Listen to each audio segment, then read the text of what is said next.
Hello, everyone, and welcome to this episode of DoubleDM Podcast. I am, as always, your host, Emil. I am here with my co-host, Niels. Hi there. To discuss our topic today, which is your villain interacting with your party or your player and their characters. Because, who doesn't love a good villain that talks to them and that is just generally present in the narrative and in the game, and not just some end boss that they have to fight at the end of the game. But before, we are here to recap our weeks. So, Niels, how are you doing today? So I'm doing well better than last week.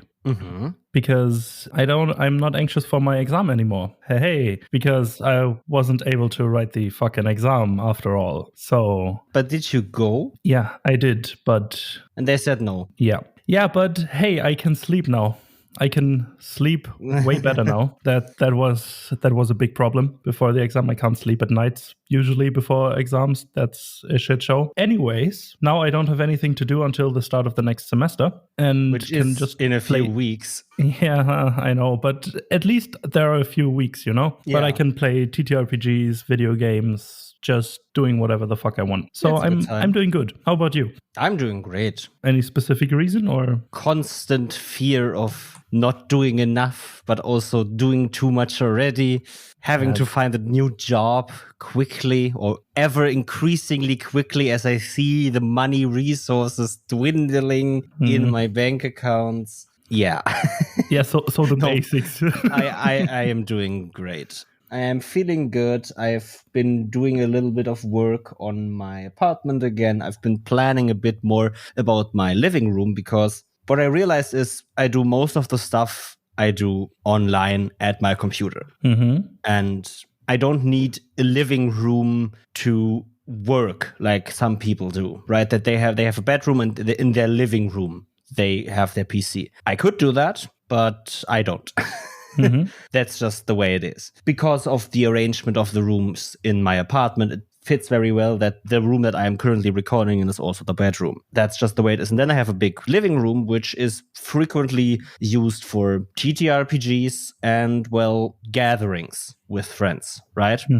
But that's it. And I decided, why not? When I have this very big white wall behind my couch, because a blank white surface looks bad. He says, looking at Niels' Thanks.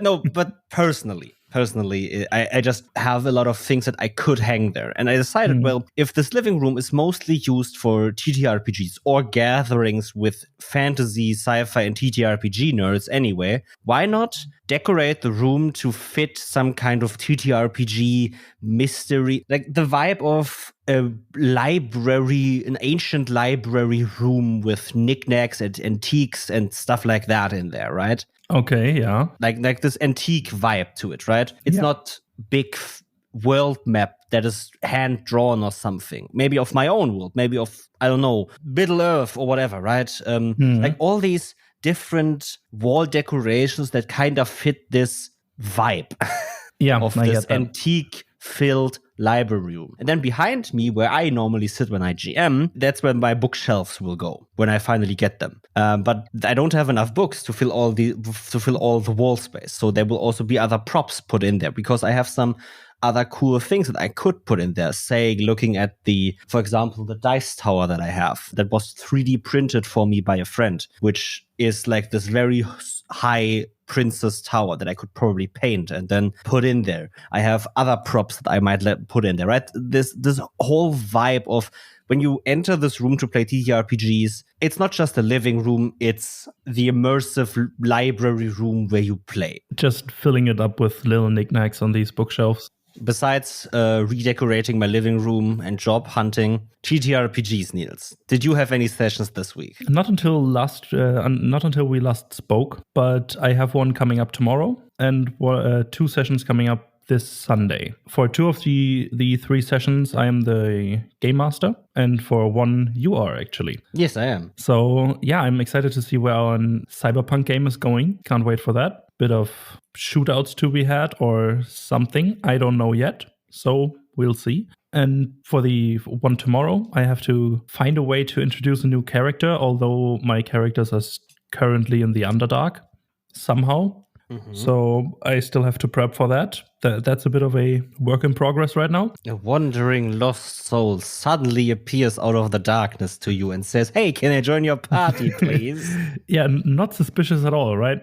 Yeah, and then for the session on Sunday, they are going to travel towards the northern parts of the country they're in right now, because they found some hints that there might be a connection to the Fey realm of some sort, where one of their objectives lie. They want to find a way back home, basically. And they are in a special part in the Fey realm. And yeah, they decided to travel by ship along the coast. So yeah, I'm able to whip out all these weird sea creatures that may or may not attack the ship. Yeah. Definitely may or may not. Mm-hmm. Mm-hmm. Yeah, definitely may not or decided may yet. Not. Mm-hmm. Mm-hmm. Mm-hmm. Yeah, but that's my TTRPG week. How about yours? Mine was pretty normal. No, actually, it wasn't. Well, with TTRPGs, the unnormal is normal, because I talked about this fantasy Australia where we are going, where we have now arrived, and let's just say that our wizard at night decided, well, why don't I just go pet my horse? Okay. Right? Yeah, he's drunk. Let's do it. Let your 5-minute roleplay moment play out. Your solo roleplay moment. Well, it ended up with 27 porcupines. Poisonous porcupines, 80 centimeters tall, running through the village, having to either be driven away or get killed by us, because he really decided to open up the stalls and let in one of the baby porcupines to eat the fruit. Because he had no way of getting rid of it, he killed it and enraged the rest of the family. 26 of them. We did not play more than that night in our 4-hour session. Yeah, I figured. Because we had to deal with 26 porcupine, poisonous, that have basically no natural predators, that do not fear fire, that do not fear light, nothing. So, yeah. that sounds like a challenge. It sounds like like a problem. Complete chaos. Yeah.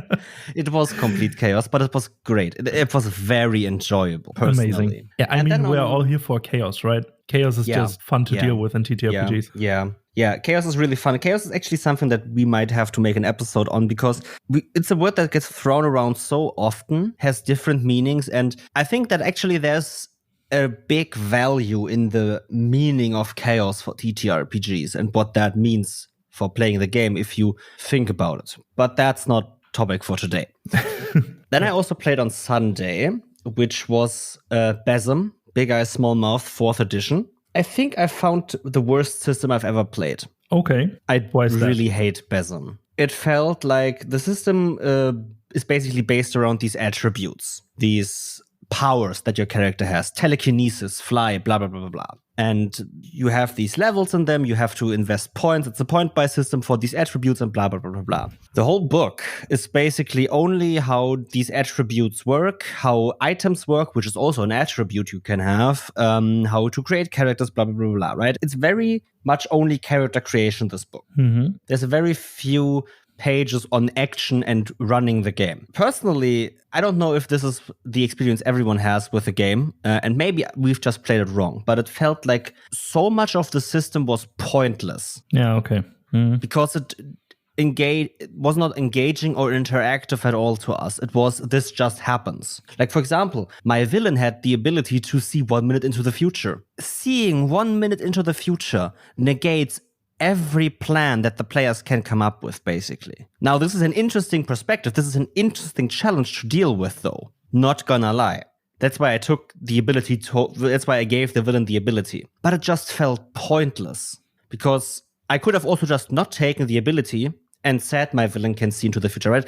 The underlying mechanics and system felt pointless to me. I could have just met up with friends and said, we're doing improv theater today, and you just decide what powers you have and how you deal with them. We don't have to roll dice or something like that. It just felt pointless. Yeah, okay. But that's just me, right? It could be that we've played wrong, that we haven't played enough, but I'm just not going to touch the system again because it felt pointless after the first time playing. However, in the narrative, which was fun for us, my players finally met their group arch nemesis, basically, Pistol Pete. 3 years ago, I had to name random crime bosses because my players were in a database looking for crime bosses. One of them was named Pistol Pete because I had to come up with names. And my players obsessed over him for 3 years. And now I finally made that inside joke pay off. Yeah, I heard some stories about Pistol Pete. Pistol Pete killed all 3 characters, by the way. Of course he did. He's Pistol Pete. Yeah. The fun thing is that of that 6-person group that obsessed over Pistol Pete, 3 people actually really obsessed over him, and 3 people didn't. Can you guess which 3 people were at my table on Sunday? the 3 that obsessed over Pistol Pete? No, the ones that didn't obsess over him. No, but they really enjoyed it still. They laughed very well when I finally dropped the name, and that was all I really wanted from the session. Perfect. I wanted them to laugh at the name Pistol Pete. As long as you have fun, doesn't matter. I will say it does matter. The system still matters, and but it's not a big waste of time, you could say. Yeah, exactly. If you're having fun, it's not a waste of time. Anyway, I have nothing else to talk about. Me neither. Well, with that, why don't we go ahead and jump into our episode on making your villains personable and interactive with your player character's party.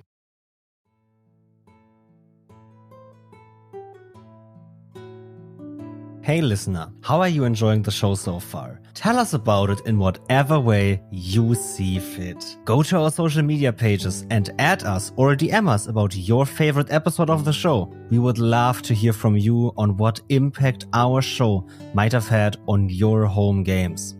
Or you could review us on your podcast app of choice and leave us a nice message with a 5-star review.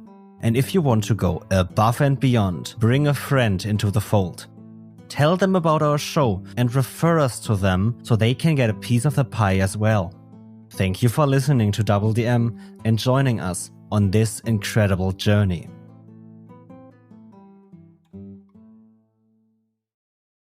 So, Emil, recently I told you where my players were in one of my campaigns, in the Underdark, approaching one of the vampire strongholds. Yes. This vampire is actually one of the BBEGs or one of the underlings of the BBEG. Okay. And I wanted to talk to you a bit about how the villains of the story should interact with the party, or if they should interact with the party at all before the main confrontation. So let's talk about that. Right out of the gate, how much do you think a villain should be present before the main encounter with the party? So, as we said, we talked about in a few episodes before that there are different types of villains, more or less, right? Generals, underlings, and the BBEG, the big bad evil guy at the end, or the big bad at the end of your game. Or finding a resolution to that BBEG and the game is over. The campaign is over, more or less, right? Yeah. And the question is obviously, what type of BBEG are we talking about here? And there are a lot of different factors that play into this. But generally, my answer to that is present enough for the players and characters to feel that they exist, but not present enough for the question to come up, why didn't the confrontation that ended the campaign or that ended this current game or plot or story or whatever you want to call it, why didn't that confrontation come yet, right? If a villain walks into the room the party is in, why aren't they fighting? When that question comes up, you don't have an answer for it. The question is, why didn't it happen? It should have happened. And when that happens and the confrontation ends with one side dead or one side defeated or one side resolved, the game is over? Question mark, at least, right? So they should be present, but if you make them too present, the question at some point becomes, okay, why hasn't this happened yet? I think a lot of that is based on the personality of the villain itself. Yeah. Because if you have a very arrogant big bad that just wants to taunt the party over and over again by just showing up, being there, and maybe they even fight a bit, but the Big Bad always escapes by some means. And even if the party tries to counter that or these measures, they always find a way to escape or a reason to not kill the party yet. Because maybe the Big Bad wants a challenge or something like that. This is one reason why the villain might show up more and not come to the final confrontation yet, because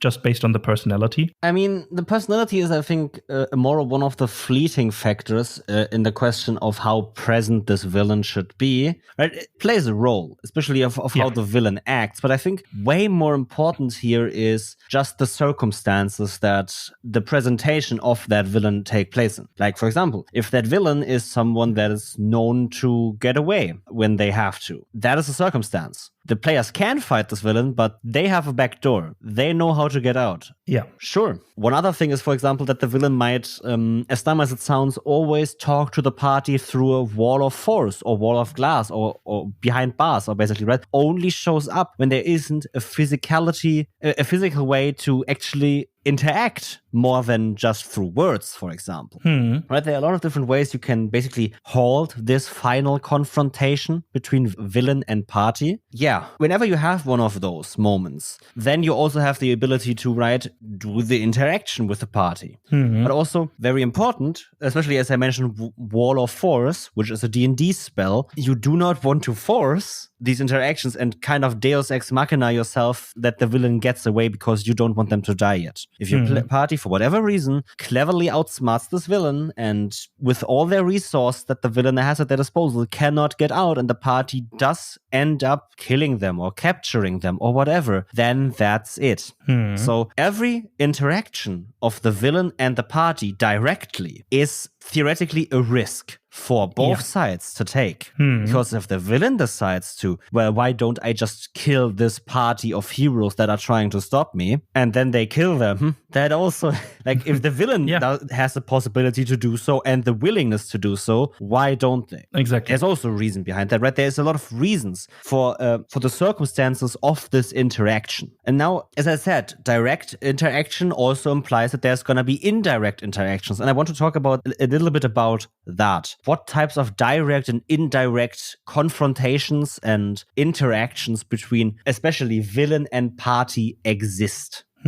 Basically every interaction that you can think of. Yeah. You could say. The more direct forms are when the villain approaches the party, obviously directly in person, or through other means of communication through a spell, for example. Could also be, or I would consider that a direct confrontation or interaction as well, because the villain itself is interacting with the party. See, and that's where I think we both diverge now, because my interpretation of direct for me was more of a when there is basically something in, let's call it grabbing distance.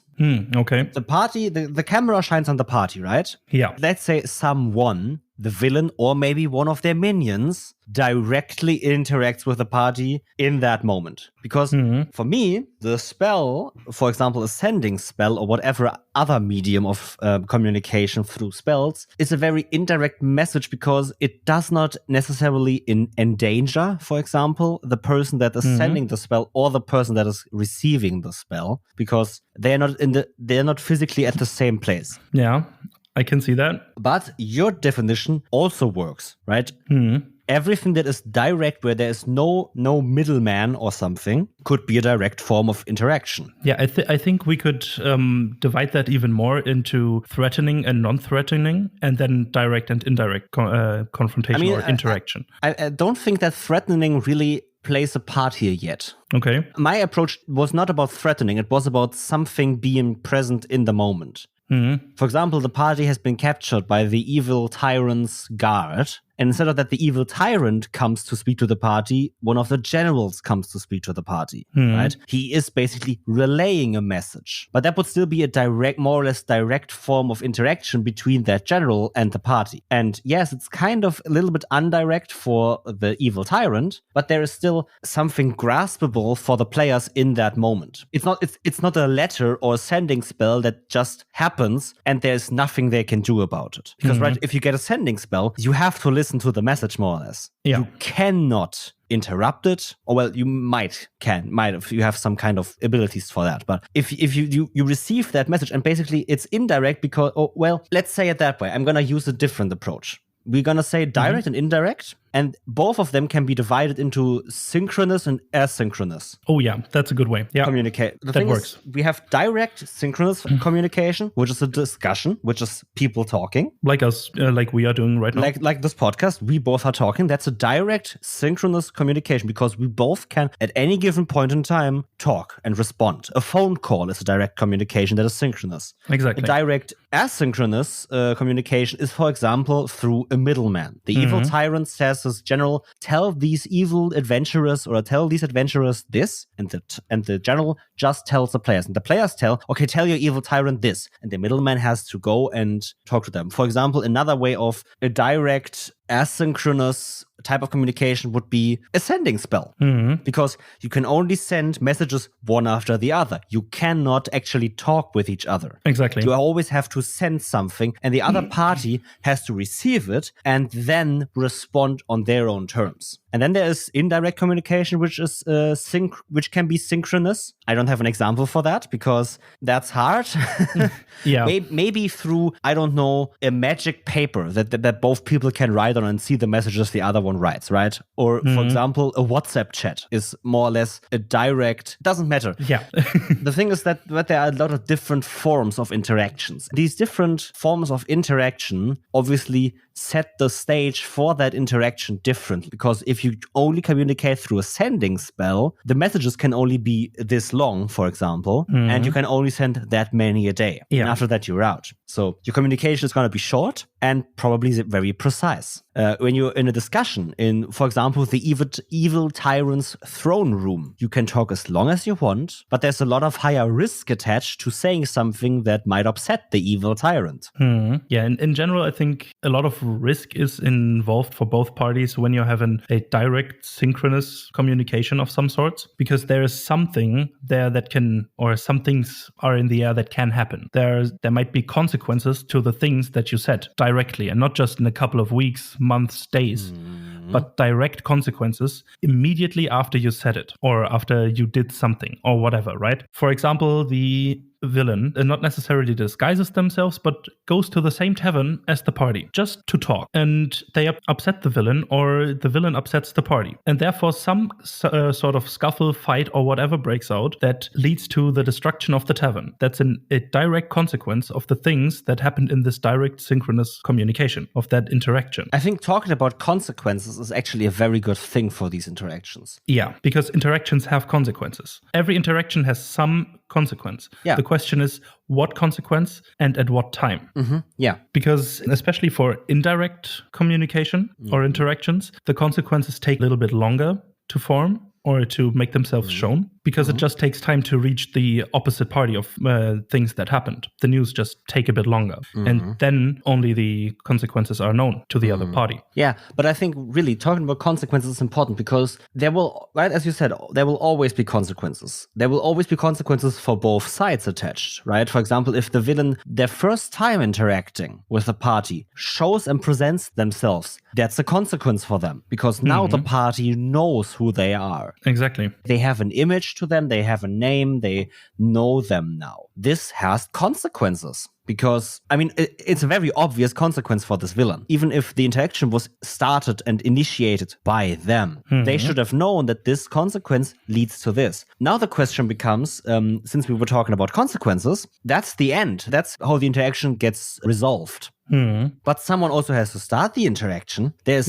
always someone that initiates this interaction, and it's either the villain or the party. Exactly. And depending on that, who initiates it, as you just said, they have a plan, or should have a plan, right? They're not just going to do this blind. Yeah. They are going to do this because of, okay, yeah, I know that I will take these risks. I know what this means for me. I know the consequences, but I know that I can do much more for my cause by doing this. Basically, each party has to assess the risk versus the reward of that interaction if they want to engage in that themselves, or if they want to begin this interaction. Yeah. Or if they don't, because everything has consequences. And if the party just looks for a way to interact with the villain, that might even draw more attention to the party itself or other things. It just has repercussions of everything you do has repercussions in the world to some degree. And that's something that you need to keep in mind when you're trying to get the party and the villain to interact with each other. Because I think it is very cool and very interesting to have a villain that interacts with the party. Yeah.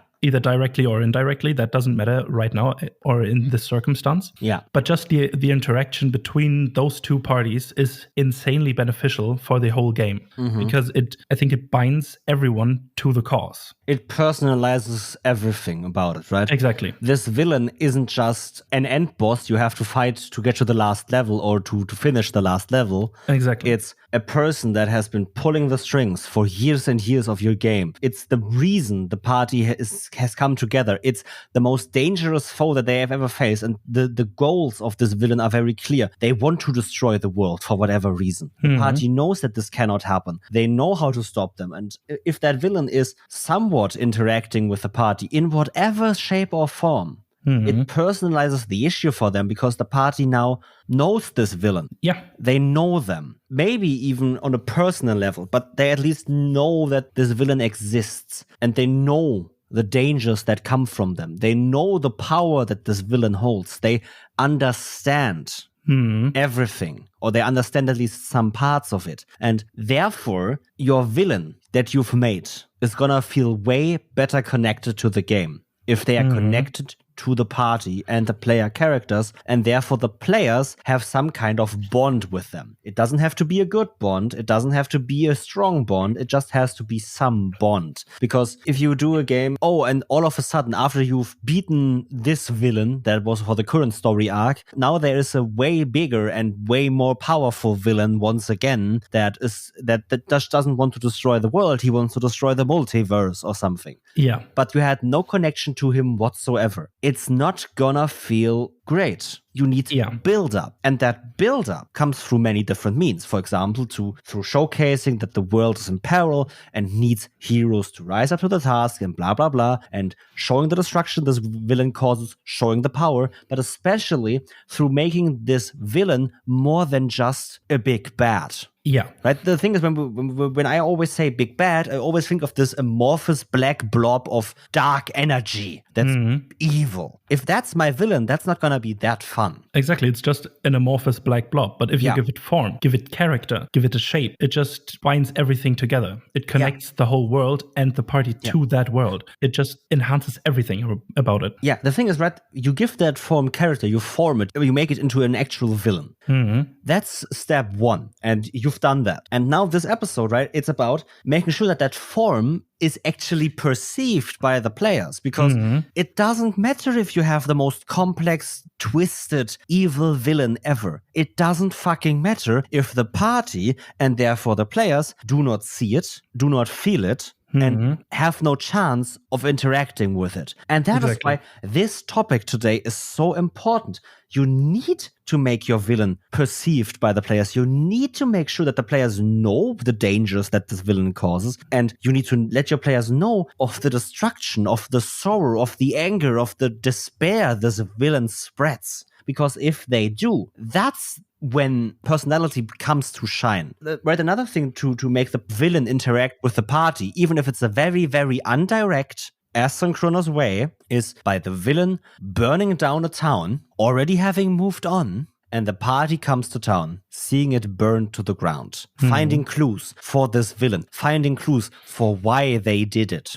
That's not an interaction, by all means, you could say. Because the villain doesn't even know of the party yet. Or maybe they do and burned down the town specifically because the party likes to frequent that town. But generally, there's a very, very big disconnect between the two sides of the villain and the party. But this scene, the scenario of the burned down town, or the destroyed whatever, is gonna make the villain and their personality felt. It's gonna make it perceivable. And that's the important part of this, right? It's important to make sure that the party gets to know who your villain is. Yeah, and I think especially this part links back to the consequences again a bit, because especially in the first encounter they have with the villain, where they get to know a bit about their personality, it shapes the way they approach interactions at later stages in the game. If they know the villain is an arrogant prick, they will approach it differently than if the villain is just a rage-filled beast. It's just a completely different way of interacting with the same thing, just because you have made known to the party how this villain works, what drives them, what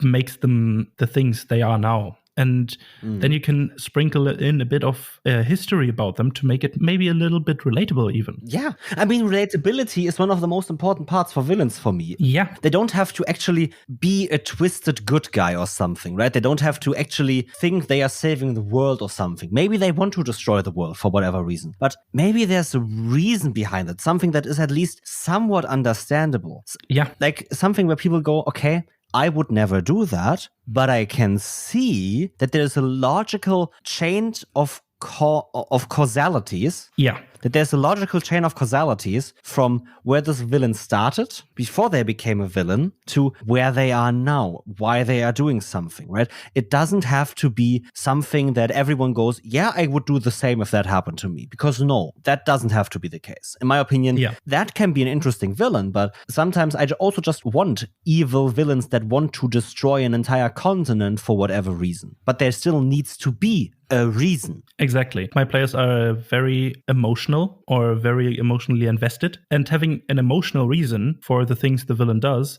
can make the players understand, or the party understand, why they do it, but still condemn the actions they took to achieve the goal they wanted to, or even condemn the goal. Generally, what you don't want is that for the players to condemn the entire goal in its completely. Sure, maybe your goal to save your loved one, that's admirable because everyone would do that. Exactly. But your goal to save your loved one is to destroy an entire continent. That's not the way, my friend. Exactly. And then the way to doing so is to acquire so much magic that you can basically set off a nuclear bomb on the continent or something. Yeah. Right? The goal is admirable. The base goal is admirable. The actual goal is not so admirable. And the way to get there is just plainly wrong. Exactly. And when you get to play that out in a interaction with the villain versus the party, just this conversation. I had this once in one of my campaigns. It's a long time ago, so I don't really completely remember what was going on there. But we just had a session of a discussion between the party and the big bad. It was the session right before the main interaction or main fight, but it was just highly emotional discussion about the things every side of the party has, every party of the interaction has done, both sides. The villain pointing out wrongdoings of the party themselves. Oh, that's a very good way. That's amazing. Then the party recuperating from that and pointing out the reason why they did this. Then the villain, you see, we all do things, bad things for a good reason. Right. Who are you to judge me? You also killed. One thing that I always tell my players, right? They were fighting bandits, normal, ordinary people. And then some of them fled and they shot them down. These people were not fighting anymore. They were running away. They have dropped their weapons. They are just running. Shooting at them is more or less a crime. Like, sure, they were fighting. You're allowed to incapacitate them in some way. But what they did, for example, was for one of them, they killed him while he ran away. That's a normal person. You just committed murder. Because that is not self-defense anymore. Yeah. And the thing is behind that, this happens sometimes in D&D or in any TTRPGs because, right, we're not real people. We're playing heroes that have different morals than us.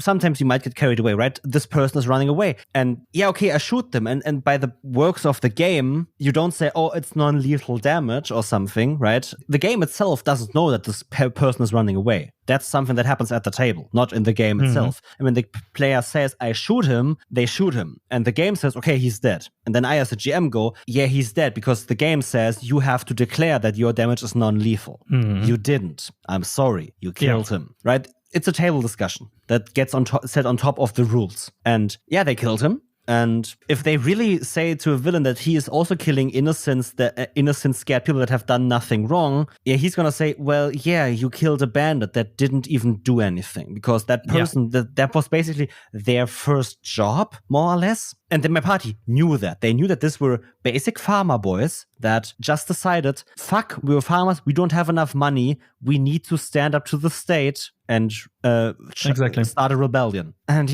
my players just decided to shoot him down. Not their glorious moment.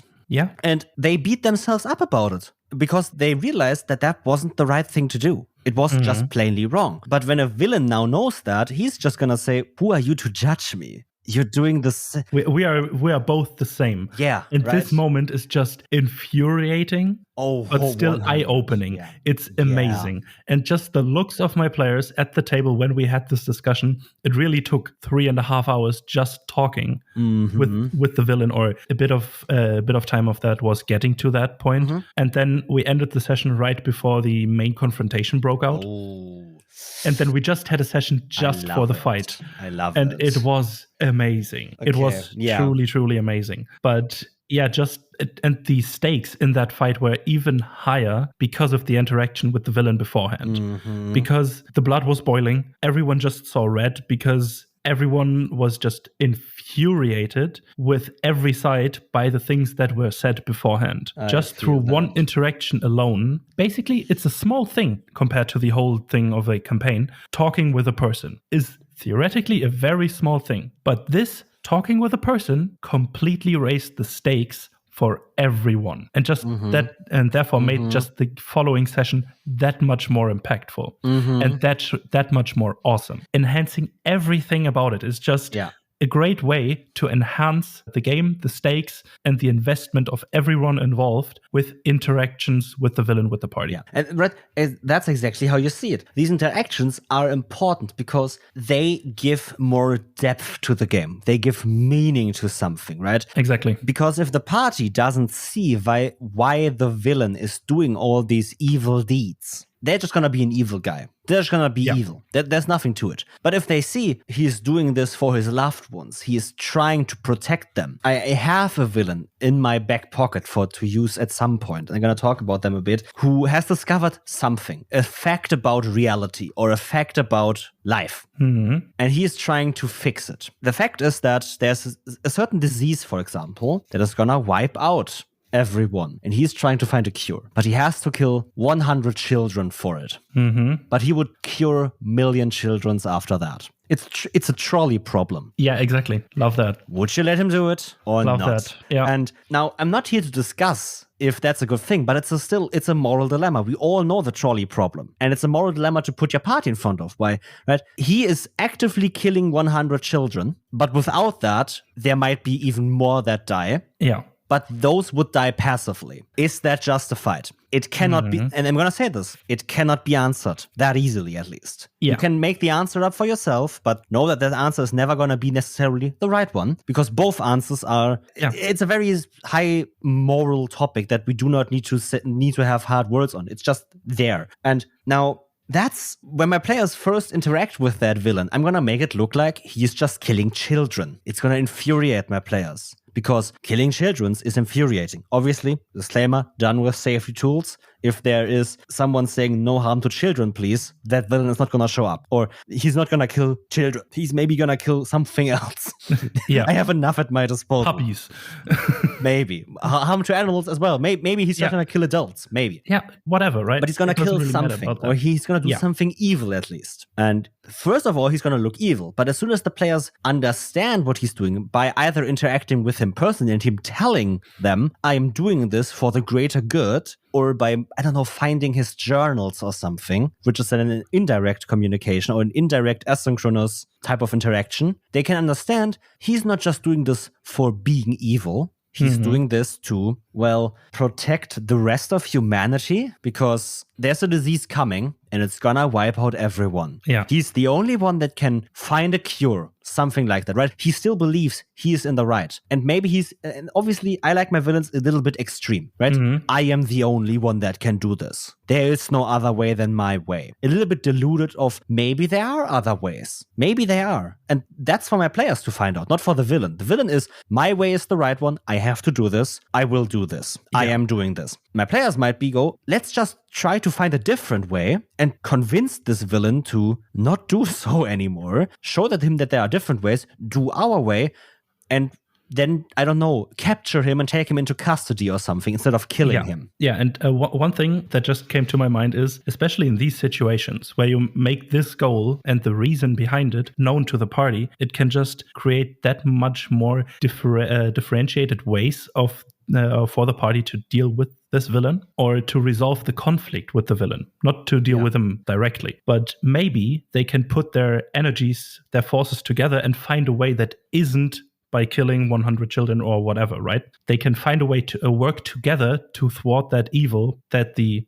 villain is trying to thwart anyways, but just through the right means, for example.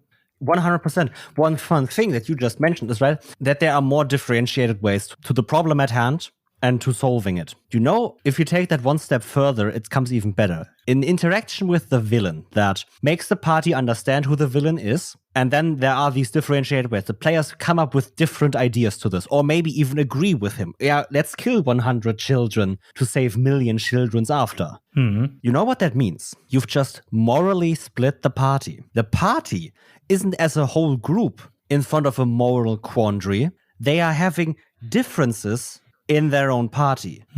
Some characters say, we cannot let this person kill 100 children. This is an active, and this is an act of murder and also torture. This cannot happen. We need to strike them down. We will deal with that disease that they are talking about when it comes to it. The others say, but they are 100% right. I know that they are. We need to actually help them. And then the third goes, yeah, we do, but please do not kill children for it, right? Let's find a different way. And then you have these three different sides that are arguing inside the party against each other. It's not the villain arguing against the party. It's now a free-form discussion between everyone in that interaction. And it's only normal. We all know that that the adventuring party is made up of different people with different life experiences. Right? Every time we think of the meme fun adventuring party, that we have one of them that's basically just a goth kid or a brooding rogue. One of them is a very happy cleric or something. Those two will have very different life experiences because they are different people right now. They probably had very different life experiences and therefore will have a different approach to certain solutions and problems. And making with your villain, because your villain is your lever in this situation, and when you have an interaction with the party as the villain and basically drive a wrench into the party as your villain, that's an amazing interaction for you as a DM.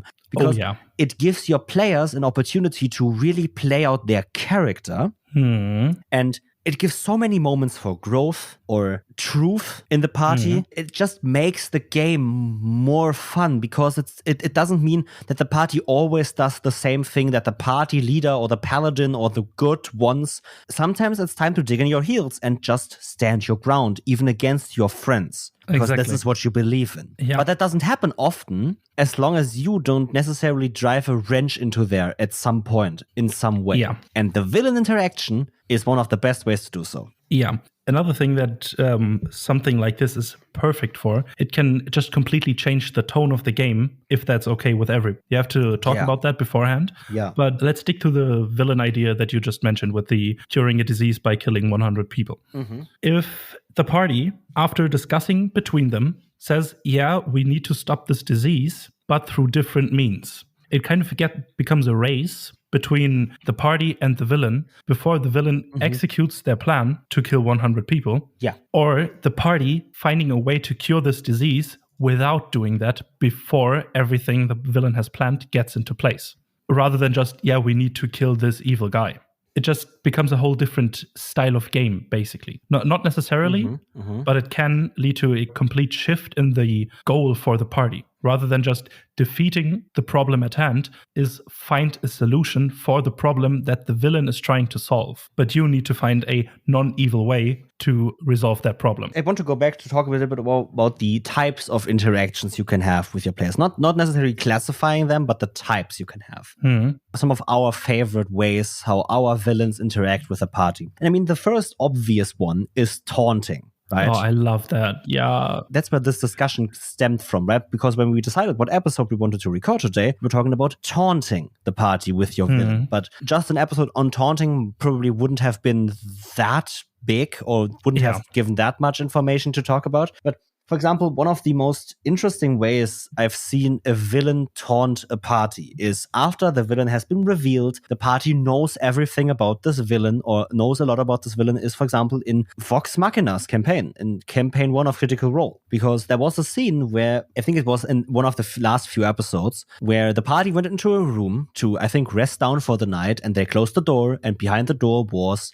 Vecna, the villain of this campaign. So there's Vecna, and he's just casually standing there going, yeah, he's just talking to them. The party, obviously, the cast freaks out because, fuck, what if he's actually here? What if he's here in the moment? We're not prepared, but fuck it, we need to do something, right? And he was just a projection or an image or something, but he was there. He was taunting the party. He was saying them, what you're doing is not enough against me. And that just enrages your party. It gives them more drive to actually prove the villain wrong. Yeah. The villain goes, you can't do this. And the party goes, watch me, motherfucker. Yeah. It gives an extra drive of motivation. You don't need to motivate your players anymore. They already are motivated to stopping the villain. They are motivated to killing them. Yeah, you just pour a cold canister of gasoline into the fire and say, why not? The fire is already there. It's not going to stop. Yeah, and that's why I love playing a bit more arrogant villains, because at least in my perception of that is they are more prone to do exactly that. Yeah. Just go ahead and meet with the party and talk a bit with them. Just being there, dodging their attacks or taking them. Whatever kind of villain you have. And then just says, okay, now I know what you can do. See ya. Poof. Exactly. Amazing. Just, cool. I just wanted to talk to you. Talks a bit about whatever the fuck, right? Then just says, thanks for the demonstration, and just vanishes. Oh, I love that. Or showing the party what they can do to maybe trying to prevent them from doing something. But I, as a GM, know if I show my party what the villain can do, they are fueled to find a way to stop them even more because they think, yeah, now I have the advantage. We know what the villain can do and let's outsmart them. And that's another reason why I love these arrogant villains. They just show their hand. That's prone to downfall, which is great because at the end, we as GMs kind of want our players to win, right? I want my players to win. Yeah. It's just amazing. But another thing that I, for example, like about interactions is when your villain isn't known yet and you reveal them in that moment. Oh, yes. Yeah. One moment I can think about is, it's not necessarily a villain reveal because it wasn't a villain. But you remember the poisoning of Joffrey in Game of Thrones? Yeah, and who did that, right? Yeah, I do. And then tell her that it was me, right? It wasn't a villain reveal, but it was a reveal of something. Yeah. Oh, yeah.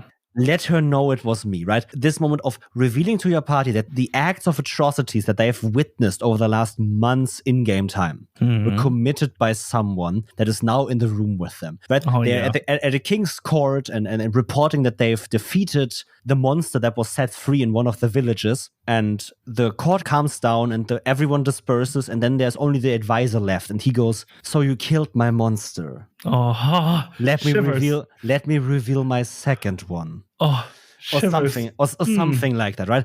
Yeah, I just got goosebumps. It's also a form of taunting the party, but it's not really a taunt. It's revealing your villain. It's making sure that the party knows who they are dealing with right now, which is also a great thing. I have 3 different villains I want to talk about. 2 of them work together. One other one is the 4th interaction I want to talk about. There's Damon and Moira, which were the villains of my first ever full-on TTRPG campaign. It was a sci-fi game about aliens, spaceships, and laser rifles and stuff like that. Very early on, my players met the villain Damon. And I think it was like chapter 4 of our 13-chapter campaign. And yeah, he was a powerful, unkillable force, basically. And he was very mysterious. And through time, more and more revealed about himself, his personality, his powers, and stuff like that. At some point, it came out that he possessed one of the 13 fragments of fate with him. And then it came out that he's one of the fate bearers.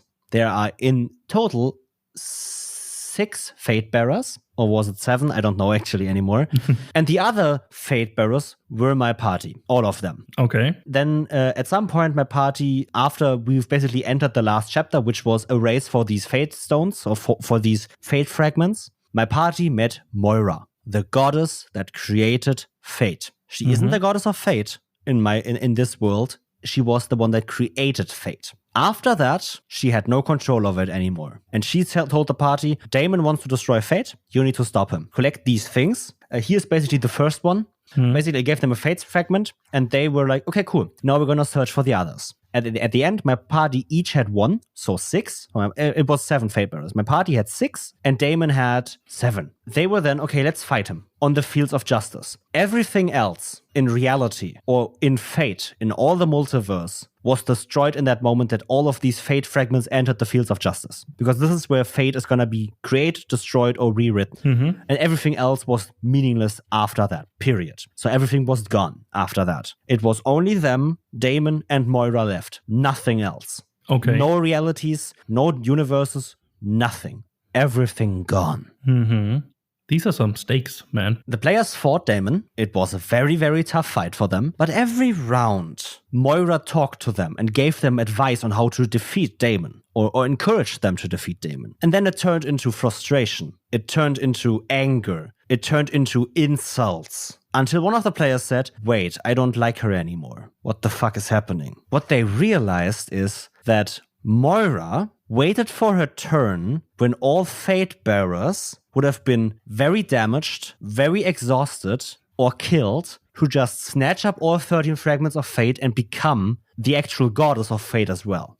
Controlling fate again. Because she created it and then created a failsafe in her youth or in her ignorance to never be able to alter fate herself. And she said, no, I don't want that anymore. So I will take all 13 fate fragments to myself, and since I am the last being alive, fate has to abide by me. And I'm gonna create fate again, this time controlling it. She was the villain of the campaign. And she revealed herself, especially through the last arc of our campaign, to the players as an ally. And in the final battle, she became the villain. Oh, yeah. Damon was still the villain. He was an anti-hero. He was still an evil guy to the players. And they killed him in the end. But first of all, they teamed up with him to defeat Moira with all 13 fate fragments. That was actually quite easy for them because Moira didn't have any special abilities anymore because her powers were given away after she created fate and she was just a watcher. And then they defeated her. Then Damon said, do you know what? You can fucking kill me. Just promise me that you will create one reality where I am happy with my family. Because that's all he wanted. That's how this villain got revealed. Yeah. And how this villain turned from a friend, an ally, a mentor to the most evil person that the players could have thought of because they trusted her. And then she betrayed them. And how fucking fueling for the fire is that? Hell yeah. Yeah, just these twists and reveals can be so amazing. Yeah.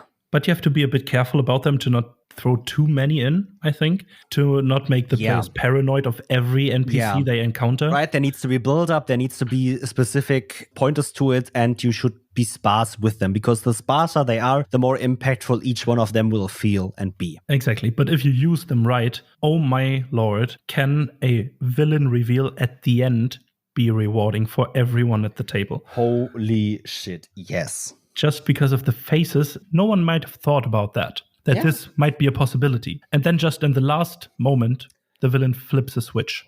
Oh, yeah. And then just the look of pure shock and disbelief on the players' faces, and then the reactions of the characters to that new found information. Yes, it can be so much fun. What we had were villains taunting players, revealing your villain, basically a plot twist villain, a plot twist interaction. There's one fourth I want to talk about, which is a villain that becomes not a villain. Okay. Because your players go into an interaction. For example, I had this with my Tyranny of Dragons game with Talos the White, chapter 7, the Hunting Lodge. Everyone that has read the book knows that chapter. And I think it's a very good chapter if you do a little bit of work to it. Because Talos invites the players to a dinner to talk. Mm-hmm.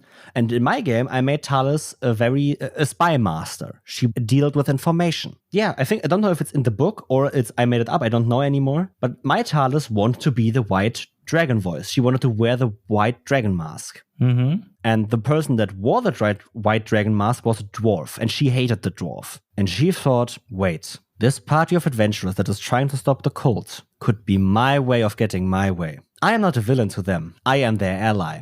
I am their spy on the inside. They are my goons doing the things I need. And then this entire interaction was a 3-hour dinner with Talis, her explaining her sides of the coin, her views, and what she thinks is supposed to be done and stuff like that. And the players were more and more turning like, okay, she's a cultist, she's evil, blah, blah, blah, to maybe she has a point. okay, maybe we can talk to her. Maybe she's actually resourceful to us. Maybe she can actually help us. Okay, maybe she's actually a friend. Maybe she's on our side. In that interaction, Talis turned from someone that is evil and a villain that needs to be killed to maybe we should keep up with her. She's not necessarily a friend to us, but we are both mutually benefiting from each other when we're staying together like this. Yeah, just using the other parts of this interaction, each other, to further both goals. And I mean, I can say this, both sides plan on betraying the other one at some point. Yeah, of course. But of course, they know that they are still beneficial to each other. So why not just keep that up? Just working together for the time being. Yeah. That can be a lot of fun. Yeah, I don't have anything else. I've talked about a few interactions that I liked. We talked about why interactions are important. And yeah, I think with that, people have hopefully learned something. And that's it for today. Yeah, with that, hear you on the next one, and bye-bye. Bye-bye.